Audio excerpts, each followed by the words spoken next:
चाचा चौधरी और मिसेस खान की सिक्योरिटी। एक दिन धमाका सिंह। मिसेस खान, तुम्हारे पति ने कुवैत से तुम्हें बहुत पैसा भेजा है। तुमको उससे क्या वास्ता? कौन हो तुम? वास्ता है मिसेस खान, मैं डाकू धमाका सिंह बोल रहा हूँ।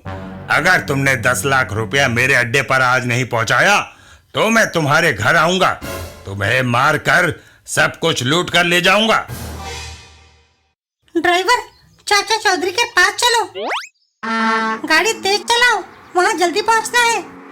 अगर मुझे कोई बचा सकता है तो सिर्फ एक आदमी। चाचा चौधरी। चौधरी, डाकू धमाका सिंह ने मुझे धमकी दी है कि आज वह मुझे मारकर मेरा घर लूट लेगा। मुझे मरने से डर लग रहा है। मैं उस चूहे को लंगड़ा कर दूंगा, फिर वह तुम्हारे घर तक कैसे चलकर आएगा? साबू, धैर्य रखो। मिसेस खान, तुम्हें कोई सुई नहीं चुभो सकता और ना ही तुम्हारी माचिस जाएगी। यह मेरा वायदा रहा। जब साबू सारे शहतीर रख लेगा तब हम तुम्हारी सिक्योरिटी के लिए आ जाएंगे। तुम निश्चिंत होकर अपने घर जाओ। धमाका सिंह, मिसेस खान की सुरक्षा करने चाचा चौधरी और साबू उसके घर पहुंच रहे हैं। धन्यवाद। लूट में तुम्हें हिस्सा मिलेगा। बोगो, ये संभालो स्टेन गन। अब मिसेस खान को लूटने तुम उसके घर जाओगे और मैं चाचा चौधरी को वहां पहुंचने से रोके रखता हूं। चाचा चौधरी के घर पर। चौधरी, साबू, लो लड्डू खाओ। धमाका सिंह, यह किस बात की? आज मेरा जन्मदिन है। मिठाई स्वादिष्ट है, मगर धमाका सिंह, तुम आज मिसेस खान को क्यों लूटना चाहते हो? यह गलत है। मैं तो यहाँ तुम्हारे पास खड़ा हूँ। ठीक है, जब तक उस महिला पर से खतरा टल नहीं जाता तुम यहीं रहोगे। बेशक। उधर मिसेस खान के घर पर। तुमने चाचा चौधरी को सूचित करके हमारे बॉस का गुस्सा बढ़ा दिया है। देखो, तुम्हारी सुरक्षा के लिए कोई नहीं आया। तुम्हें गोलियों से भूनकर मैं तुम्हारा सारा रुपया ले जाऊंगा। तभी रॉकेट उस पर हमला कर देता है। ओह, बाप रे! और वह वहां से भागकर सीधा चाचा चौधरी के घर पहुंचता है। बचाओ! मिसेस खान की कार के पीछे पीछे हमने रॉकेट को भेज दिया था। चाचा चौधरी का दिमाग कंप्यूटर से तेज चलता है। धमाका सिंह वापस अपनी कार में सवार होकर वहां से भाग खड़ा होता है। भागो! मगर धमाका सिंह को कैसे पता चला कि सुरक्षा के लिए मैं तुम्हारे पास आई थी? तुम्हारा ड्राइवर डाकू को सूचना देता रहता था। मैं उसे नौकरी से निकालती हूँ। चाचा चौधरी!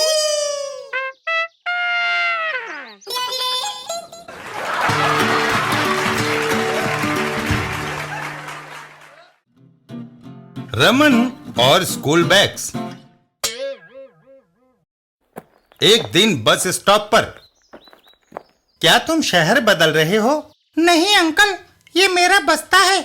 मैं स्कूल जाने के लिए बस का इंतजार कर रहा हूँ। कौन सी क्लास में पढ़ते हो? सेकंड। कौन से सब्जेक्ट पढ़ते हो? सारे।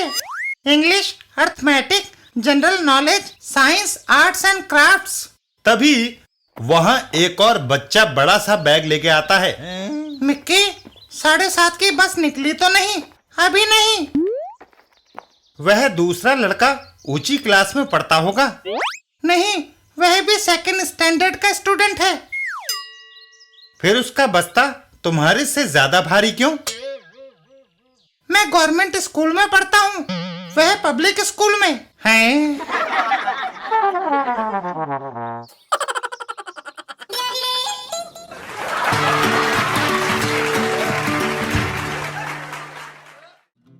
छोटू और डायनासोर का अस्थि पिंजर। एक दिन एक म्यूजियम में। मिस्टर छोटू, अगले हफ्ते पुरातन विभाग की फिक्की ऑडिटोरियम में प्रदर्शनी लगने वाली है। तुम्हें इन डायनासोर की हड्डियों से इसका ढांचा तैयार करना होगा। चिंता की कोई बात नहीं है डायरेक्टर साहब, मैं चटपट ये सब काम कर लूंगा। छोटू, तुम जानते हो डायनासोर कैसा लगता था? यह बहुत जरूरी है। चिंता ना करें सर, डायनासोर का आकार मुझे पता है, बस कुछ ही देर का काम है। और छोटू जांच पड़ताल में जुट जाता है। हाँ, अब मुझे देखना चाहिए। ओह, ये तो बड़ा ही आसान है। और छोटू अपने काम में जुट जाता है। रीढ़ की हड्डियों को सबसे पहले जोड़ा और फिर इसे उठाकर जोड़ा। ओह, इन्हें जोड़ना बड़ा कठिन है। 2 घंटे बाद। सर, मैंने अपना काम पूरा कर दिया। अब मुझे यहाँ से बाहर निकालने का प्रबंध कीजिए। क्या?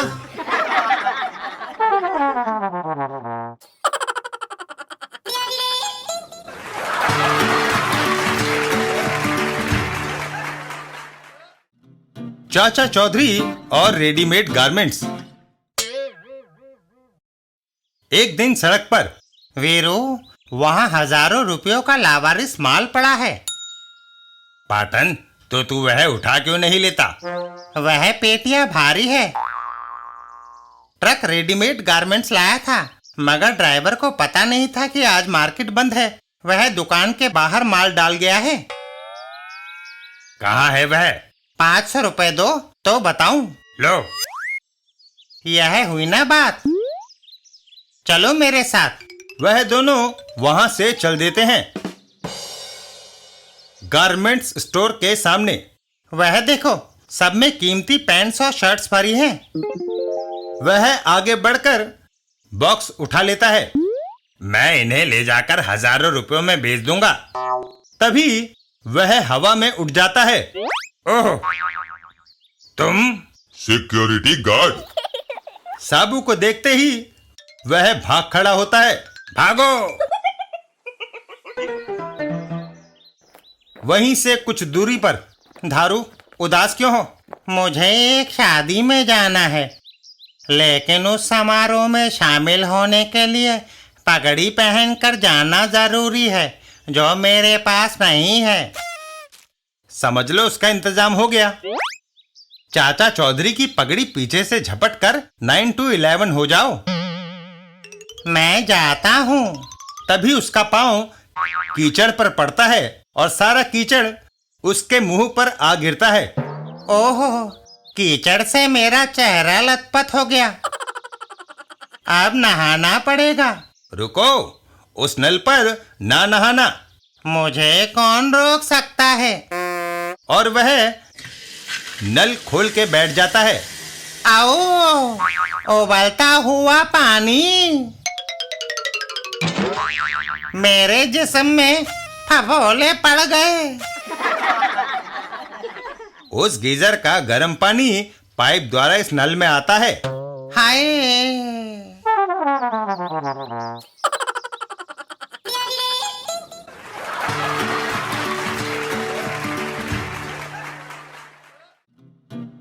रमन और तनख्वाह।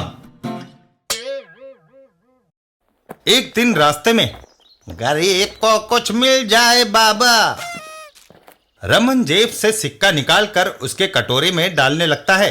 तभी, बाबू 25 पैसे का सिक्का जेब में रख लो।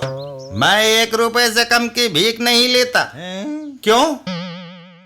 प्याज, टमाटर, आटा, दाल, चावल सब महंगे हो गए हैं। फिर एक कारण ऐसा बताओ कि भिखारी का रेट ना बढ़े। यह सुनकर रमन सिक्का उसकी कटोरी में डाल देता है। तुम ठीक कहते हो, मैं 1 रुपया देता हूँ। और अपने ऑफिस की ओर चल देता है। उस भिखारी ने मुझे अपनी तनख्वाह बढ़ाने का रास्ता दिखा दिया। बॉस के केबिन में। सर, मुझे आपसे एक जरूरी बात करनी है। जब प्याज, टमाटर, आटा, दाल, चावल वगैरह सबके रेट बढ़ गए हैं, तो फिर एक कारण बताइए कि मेरी तनख्वाह क्यों ना बढ़े। रमन, मेरी मेज पर 150 नौजवानों की ऐसी दरखास्तें रखी है जो आधी तनख्वाह पर तुम्हारी जगह काम करने को तैयार हैं। यह सुनकर रमन वापस काम पर लौट पड़ता है।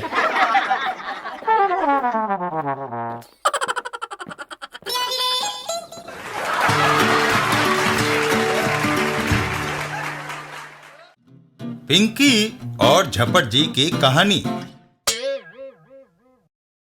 एक दिन झपट जी के घर पर।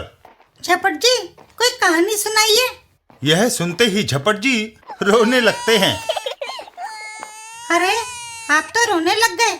मैंने कहानी सुनाने की फरमाइश की है, ना कि आपको शेर के पिंजरे में जाने के लिए कहा है।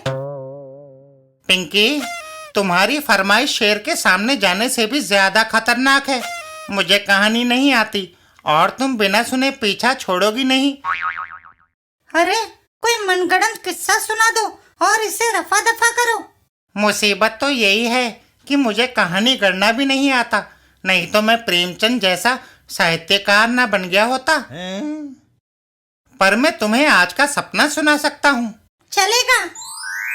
तो सुनो, मैं सेंट्रल जेल में बंद था। जेल में? मैं तो आपको शरीफ आदमी समझती थी। ओफो, तुमने बीच में टोका। ये सपने की बात है, समझी? समझ गई, अब बीच में नहीं बोलूंगी। मैं सेंट्रल जेल में बंद था, तभी एक सिपाही मेरी कोठरी की तरफ आया। उसने ताला खोला और कहा, नंबर 60, तुम्हें जेलर साहब ने बुलाया है। मैं कांपता हुआ जेलर के कमरे की ओर बढ़ा। पता नहीं मुझसे क्या गलती हो गई है। मैं जेलर के सामने पहुंचा। नंबर 60, तुम्हारे जेल के दिन पूरे हुए। अपना सामान संभालो, अब तुम आजाद हो। पर जनाब, मुझे जेल 10 साल की हुई थी। अभी 8 साल ही तो मैंने यहाँ बिताए हैं। तुम्हारा अच्छा बर्ताव देखकर सरकार ने बाकी के 2 साल माफ कर दिए हैं।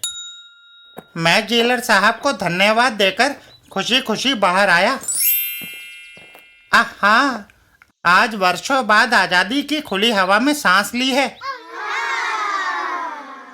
तभी मैंने देखा एक मुसीबत, जिसका नाम पिंकी है, मेरी तरफ आ रही है। वाह झपट अंकल, अब तो आप बाहर आ गए हैं। मैं आपसे रोज रोज मिला करूंगी। यह सुनते ही मेरे होश उड़ गए और मैं वापस जेल की ओर भागा। बाप रे! अच्छा, फिर क्या हुआ? और क्या होना था पिंकी, मैं दोबारा जेल चला गया। पिंकी वहां से चल देती है। पता नहीं सब लोग मुझसे इतना क्यों घबराते हैं। रास्ते में पिंकी, मैं बड़ी देर से तुम्हें तलाश रहा था। पीकू, आज मूड बहुत खराब है। क्या मैं बहुत बुरी हूँ? बिल्कुल नहीं, तुम तो इतनी ईमानदार हो कि लाखों रुपयों का एतबार तुम पे किया जा सकता है। यह हुई ना बात। वहीं से कुछ दूरी पर छब्बो, काफी दिनों से कोई तगड़ा माल हाथ नहीं लगा। पिछले दिनों कर्फ्यू लगा रहा, वहाँ शरीफ आदमी की पहुंच नहीं थी। हम चोर उचक्कों को कौन घुसने देता। कल मैंने एक आदमी की पॉकेट मारी, बटुआ खोला तो उसमें से एम्प्लॉयमेंट एक्सचेंज के कार्ड के सिवा कुछ भी ना निकला। और नए फैशन की जो शर्टें चली हैं, उसमें तो पॉकेट ही नहीं होती। ये तो सरासर हमारे साथ बेइंसाफी और ज्यादगी है। अगर दर्जी लोगों की कमीजों में पॉकेट्स ही नहीं लगाएंगे तो हम खाएंगे कहाँ से? तभी दोनों चौंक जाते हैं। तुमने 50,000 रुपए की मुझे रुई बेची, मैंने 1 लाख रुपए का तुम्हें तेल दिया, बाकी के 50,000 तुमने मुझे देने हैं। हैं? हजारों रुपयों का लेन देन हो रहा है। हाँ, लगता है उस दीवार के पीछे बड़ी आसामियां बैठी हैं। इतना कहकर खब्बू दीवार की ओर बढ़ जाता है। छब्बो, तुम यहीं ठहरो, मैं उनको लूट कर आता हूँ। सारे नोट मेरे हवाले कर दो, नहीं तो दोनों को गोलियों से भून दूंगा। ले लो, पर ये असली नोट नहीं है। हम दोनों बिजनेस खेल रहे हैं, सारे रुपए नकली हैं। इतना कहकर पिंकी रोना शुरू करती है। अरे, नकली नोट है तो अपने पास रखो, मगर रो क्यों रही हो? तुम पिस्तौल दिखाओ और मैं रो भी नहीं। यह सुनकर खब्बू चक्कर में आ जाता है। बाप रे, अगर इसकी रोने की आवाज से पुलिस आ गई तो वह मुझे धड़ दबोचेगी। देखो, मैं 5 रुपए देता हूँ, आइसक्रीम खा लेना, रोना नहीं। 5 नहीं, 10, हम 2 हैं। और फिर पार्टनर, हमेशा लेन देन में हमारा 50-50 हिस्सा होता है। तो फिर निकालो 5 रुपए, मैं उल्टे 10 रुपए देकर आया हूँ। तुम्हारा मतलब है कि एक छोटी सी बच्ची ने तुमसे 10 रुपए झटक लिए? कीचड़ में डूब मरने की बात है। तुम यहीं ठहरो, मैं उस लड़की से रुपए लेकर वापस आता हूँ। अबे बच गए। इतना कहकर झब्बू पिंकी के पास पहुंचता है। ए लड़की, बात हो गई मस्खरी, रुपए वापस दो। मगर ये 10 रुपए तो उस अंकल ने हमें अपने आप आइसक्रीम खाने के लिए दिए हैं। बिल्कुल, इसमें क्या शक है। मैं तुम्हारी बातों में नहीं आने वाला। मैं तुम दोनों का गला घोट कर मार दूंगा और नोट लेकर चलता बनूंगा। तभी बाप रे, हवलदार राम लुबाया, ये तो बड़ा जालिम आदमी है। यहाँ से खिसकना चाहिए। अरे कहाँ भागे जा रहे हो? तुम वह रुपए रखो। अचानक मुझे कोई काम याद आ गया जो मैं अधूरा छोड़ आया था। रुको, मैं चाहती हूँ कि हवलदार राम लुभाया से तुम्हारी मुलाकात करा दूं। नहीं, ऐसा ना करना। तो फिर आइसक्रीम के साथ चॉकलेट खाने के लिए 10 रुपए दो। मगर मेरी जेब में पैसा भी नहीं। तो जो कुछ तुम्हारे पास है वही देते जाओ, नहीं तो मैं हवलदार राम लुभाया को आवाज लगाती हूँ। और फिर जब्बू, क्या अपने कपड़े और जूते गंगा किनारे छोड़ आया? नहीं कब्बू, उस लड़की ने उतरवा लिए भाई।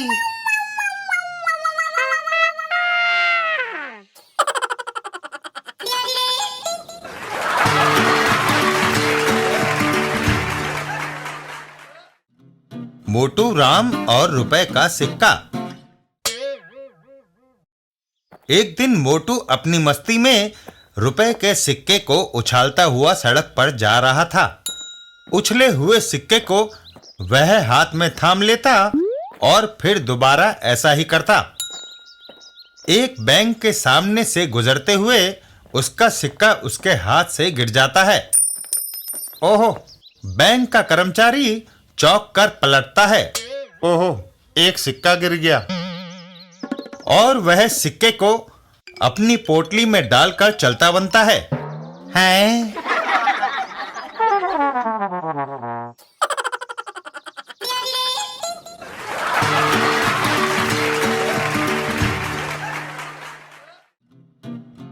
चाचा चौधरी का मकान। एक दिन चाचा चौधरी परिवार। तुम मुझे कभी शादी में लेकर नहीं गए, आज मैं पहली बार उसमें शामिल हो रही हूँ। दूसरी बार बिनी, पहली बार तुम अपनी शादी में शामिल हुई थी।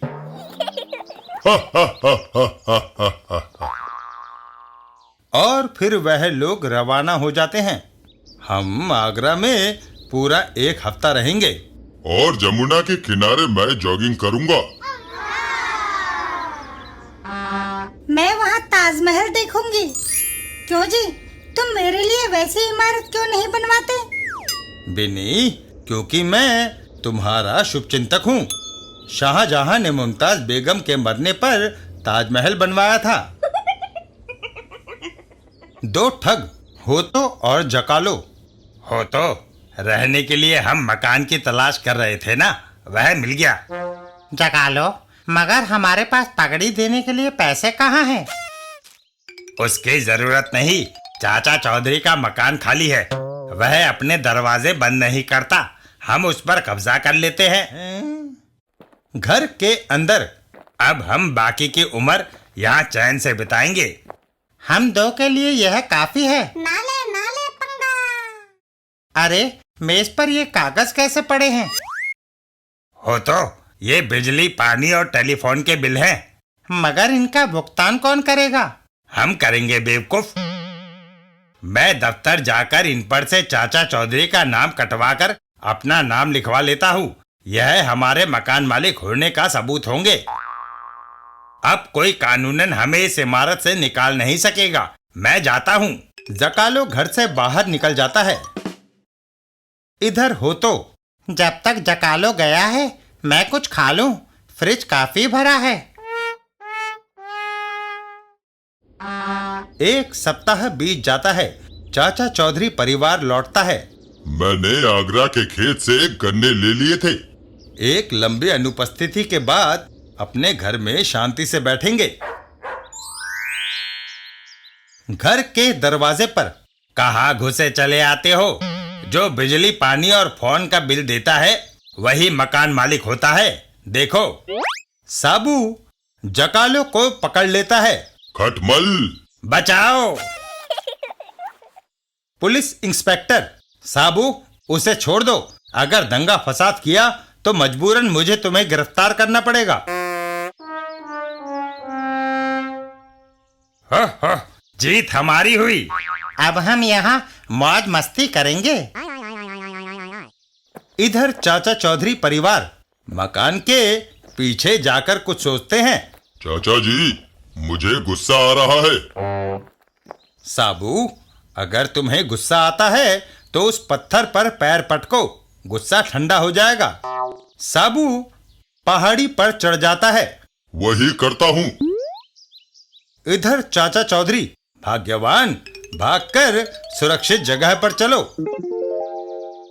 साबू पत्थर पर एक किक जमाता है और पत्थर लुढ़कता हुआ सीधा घर के नजदीक आकर गिरता है। घर के अंदर ओह, मकान में कंपन। भूचाल! वह दोनों घबरा कर बाहर भाग जाते हैं। बाहर मैदान में भागो! थोड़ी देर बाद कंपन खत्म हो गई। वापस चलो। घर के सामने अगर अब तुम इधर आए तो बाकी की उम्र लंगड़े रहकर गुजारनी पड़ेगी। और यह गए तुम्हारे नकली बिल। हैं?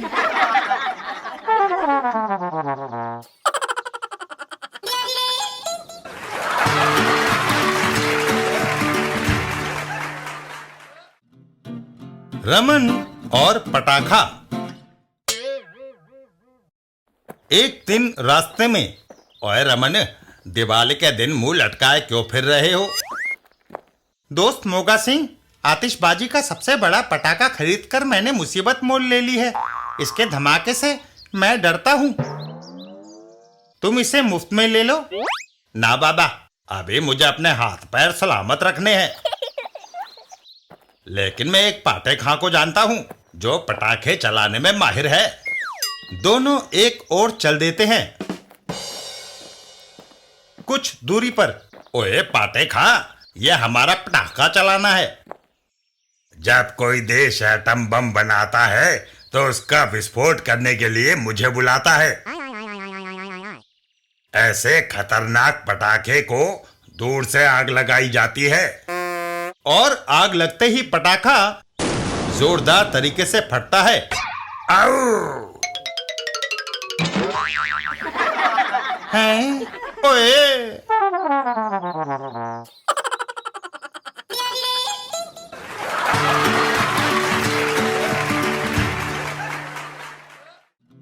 हीरामन और चमत्कारी चाबी। हीरामन अपने एक मित्र से मिलने जा रहा था। मित्र का घर पास ही था। अभी वह कुछ ही दूर चला था कि सामने से एक तेज गति से दौड़ती हुई कार आई। खिड़की में से एक हाथ निकला और कोई चीज बाहर आ गिरी। यह देख हीरामन चौंक गया हैं? और उसने वह चीज उठा ली। अरे, ये तो बटुआ है। लगता है गिर गया। मगर सुनिए श्रीमान जी, अरे सुनिए, आपका बटुआ। कार रुकी नहीं। ऐसे दानी लोग बटुआ ही फेंक कर चलते बने। मगर आसपास कोई भिखारी नहीं। मगर प्रश्न ये है कि भिखारी को नोटों से भरा हुआ बटुआ फेंक कर तो नहीं दिया जाता। कुछ लोगों को उल्टी सीधी हरकतें करके प्रसिद्ध होने का चाव होता है। लगता है बटुए का मालिक ऐसा ही व्यक्ति है। वाह, विजिटिंग कार्ड है। हीरामन विजिटिंग कार्ड को पढ़ता है।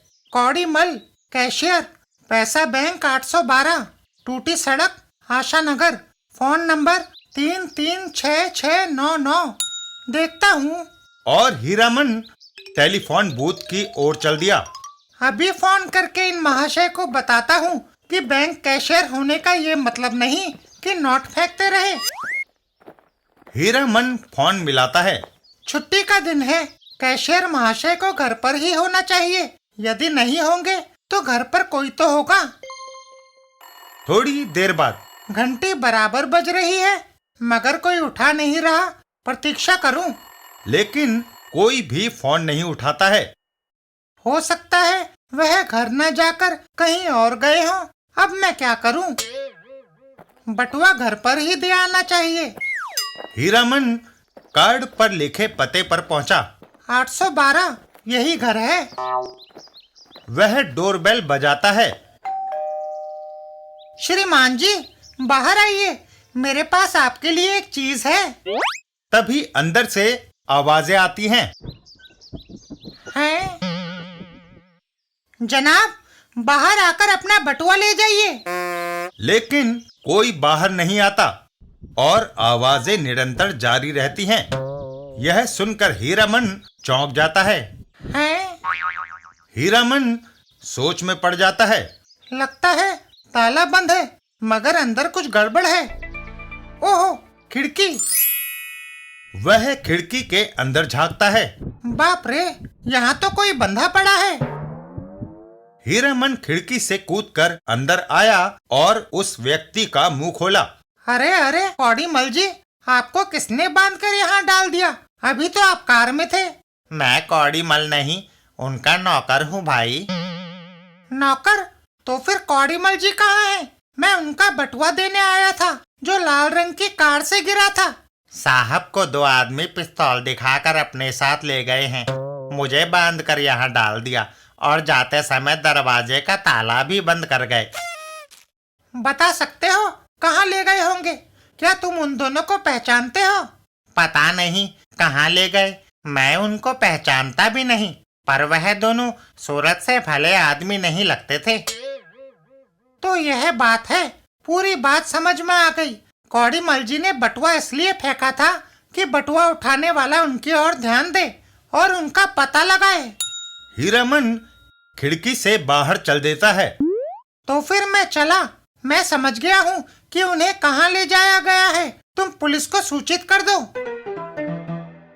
हीरामन रॉकेट बना दौड़ता गया और शीघ्र ही एक जगह पहुंचकर पैसा बैंक। वाह, बैंक के सामने वही लाल रंग की कार। आज छुट्टी का दिन है। टीवी सीरियलों ने सबको घरों में बंद रहने पर मजबूर कर दिया है। अब तो कहीं कुछ भी हो जाए, पड़ोस वालों तक को पता नहीं चलता। क्या दिन चुना है दुष्टों ने। हीरामन दरवाजा खोलता है।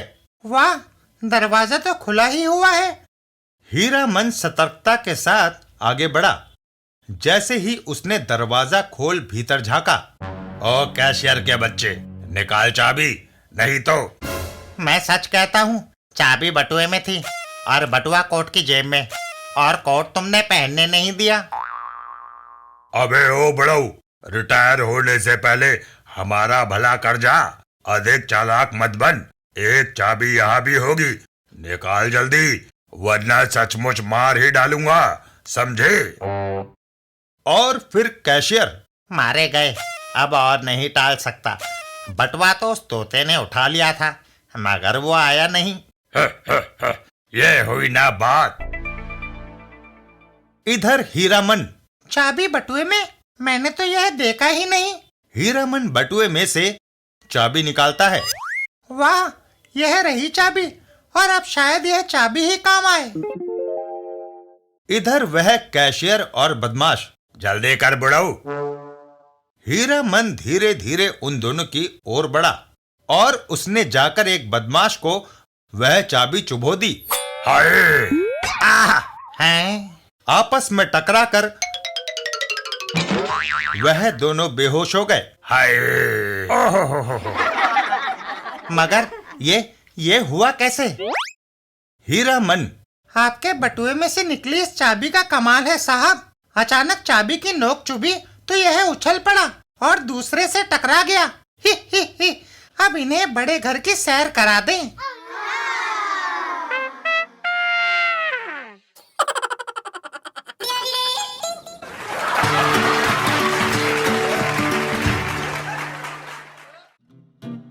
मीकू और प्यारा घर।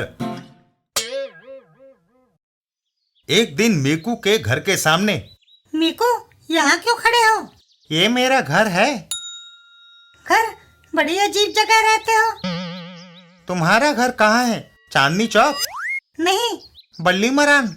नहीं, मेरा घर देखोगे तो हैरान रह जाओगे, राष्ट्रपति भवन से भी सुंदर है। अच्छा, हाँ, मेरा घर देखोगे, चलो मेरे साथ। चलो। और मीकू चिड़िया के पीछे पीछे चल देता है। सचमुच मैंने अभी तक किसी पक्षी का घर नहीं देखा। मेरे पीछे पीछे आते जाओ, रास्ता बड़ा मनमोहक है। आज तुम मेरे मेहमान हो मीकू। मीकू, अरे क्या हो गया, बोल नहीं रहे? रास्ते में नाला आ गया है, अब मैं क्या करूं? दूसरी तरफ एक पुल है, आ जाओ मेरी तरह चलते हुए। मीकू पुल पर चढ़ जाता है। पाँव फिसला नहीं कि मैं गया नाले में। पुल पार करने के बाद हाँ, तो मैं कह रही थी, मेरे घर में एक ड्राइंग रूम है, 2 बेडरूम है, एक किचन। और कितनी दूर चलना होगा? तभी पेड़ पर लटके सांप को देखकर मीकू डर जाता है। मर गए, एक कदम आगे बढ़ाया नहीं कि इस जहान से गए। मीकू, उधर दूसरे रास्ते से चले आओ। मीकू तुरंत रास्ता बदलता है। हाँ, ये रास्ता ठीक है। थोड़ा आगे जाने पर चलते चलते मेरी टांगे कड़क गई। अच्छे भवन हमेशा शहर से दूर खुले वातावरण में बने होते हैं। मीकू, क्या बात है, तुम बार बार पीछे रह जाते हो? तुम तो फुर्त से उड़कर नाले और पहाड़ पार कर जाती हो, मुझे तो पैदल चलना पड़ता है। मीकू पहाड़ पर चढ़ने लगता है और फिर नीचे उतरता है। लो, पहले चलाई अब उतराई। इससे पहले कि मैं तुम्हारा मकान देख सकूं, कहीं मेरा दम न निकल जाए। घबराओ नहीं मीकू, मेरा घर आ गया। और वह चिड़िया पेड़ पर बने एक घोंसले में जा बैठती है। यह रहा मेरा घर, अंदर आओ, एक कप चाय पी कर जाना। मीकू, नहीं, आज बाहर से ही नमस्ते, बैठने के लिए फिर कभी आऊंगा।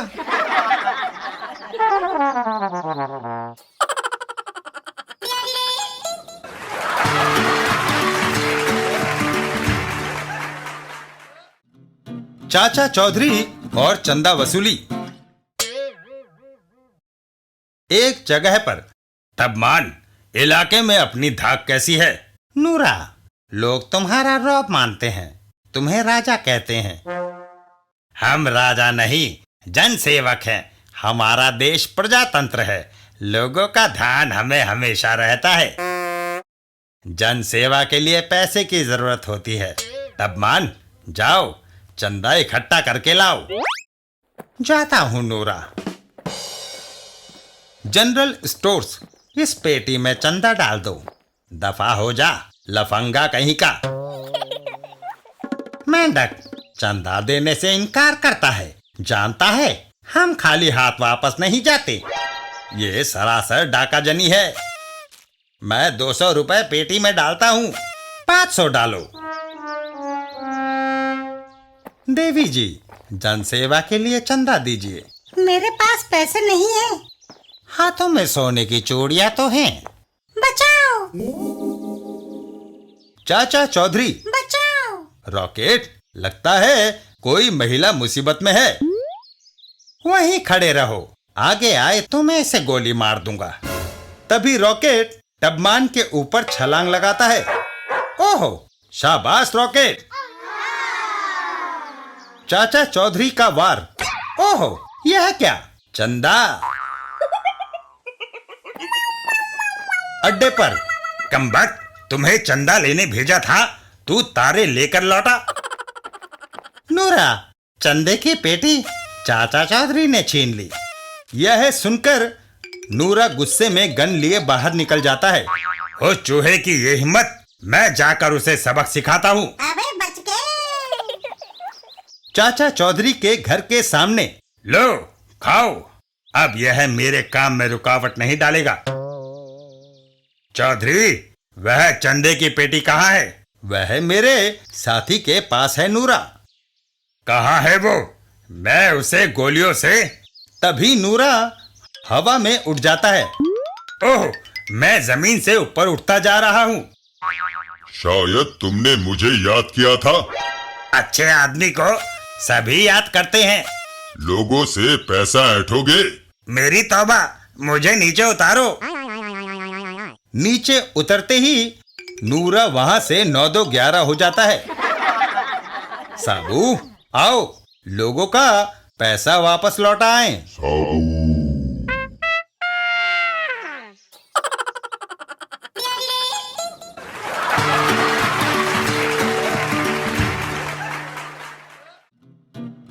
रमन और शरबत। एक दिन रमन के घर पर है? यह तुम शरबत की बोतल पर जहर का लेबल क्यों लगा रहे हो? गप्पू आकर हमारी हर चीज खा पी जाता है कमली। जहर का लेबल लगा होने से वह डरेगा और शरबत नहीं पिएगा। यह कहकर रमन बोतल को अलमारी में रख देता है। कमली घर से बाहर की ओर चल देती है। सुनो जी, मैं किटी पार्टी में जा रही हूँ। मैं नहाने जाता हूँ कमली। रास्ते में गप्पू, अब मुंह लटकाए कहाँ जा रहे हो भाई? खलीफा, बीवी से मेरा झगड़ा हो गया, मैं खुदकुशी करने जा रहा हूँ।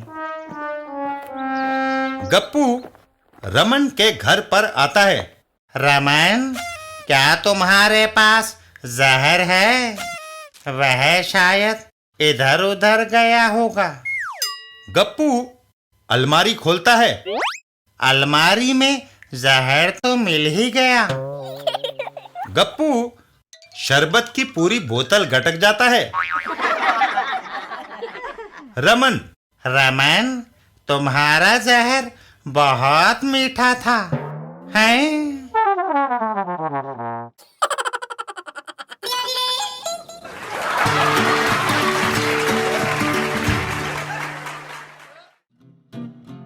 पलटू और रुपया। एक दिन पलटू के घर पर। क्यों जी, कहीं बाहर जाने की तैयारी है? हाँ मिनमिन, कहाँ? नंदू का 10,000 रुपया इस बैग में अमानत पड़ा हुआ है, उसे लौटाने जा रहा हूँ। खिड़की के बाहर। 10,000 रुपया? डब्बू को बताना चाहिए कि उसके इलाके से माल गुजरने वाला है। पलटू अपनी कार की ओर बढ़ता है। मिनमिन, मैं पैसा लौटाकर जल्दी लौटूंगा। और वह कार में सवार होकर चल देता है। रास्ता लंबा और दुर्गम है, मुझे कार तेज चलानी चाहिए ताकि शाम होने से पहले घर लौटा जा सके। इधर झाड़ू। हेलो डब्बू, मैं झाड़ू बोल रहा हूँ। एक लाल कार उधर से गुजरेगी, उसमें एक बैग है जिसमें 10,000 रुपए है। डब्बू, बस समझ लो, वो माल अपना है। डब्बू रास्ता रोक लेता है। सड़क ब्लॉक कर दी है, लाल कार जो ही रुकेगी ड्राइवर को डंडा मारकर उसका काम तमाम कर दूंगा, फिर माल अपना। पलटू, अरे भाई, ये सड़क क्यों ब्लॉक कर रखी है? वह बैग जिसमें 10,000 रुपया है, इधर दो। यह सुनकर पलटू कार को बैक गियर में डालता है। कार को बैक गियर लगाकर पीछे ले जाना चाहिए और तेजी से दौड़ाते हुए आगे ले जाता है। फिर इसे धड़ल्ले से अति तेज रफ्तार से आगे दौड़ाना चाहिए। अरे क्या टक्कर मारोगे? एक झटके में पलटू की कार हवा में उड़ती हुई पार लग जाती है। चूहे, मैं तुम्हें छोड़ूंगा नहीं, तुम बचकर भाग नहीं सकते। डब्बू कार का पिछला हिस्सा पकड़कर लटक जाता है। अरे, वह तो कार के साथ ही आ रहा है। बटन दबाकर कार की छत डाल लेनी चाहिए। पलटू बटन दबाकर कार की छत डालने लगता है। छत चढ़ाता है, मैं डंडे से शीशा तोड़ दूंगा और फिर तुम्हें मार डालूंगा। तभी नहीं, सुरंग। और तेजी से जाती हुई कार सुरंग में से गुजर जाती है और डब्बू सुरंग के मुहाने से टकरा जाता है। ओह, हाय। सुरंग के दूसरी तरफ पलटू बड़ी दादागिरी करने चला था। हैं?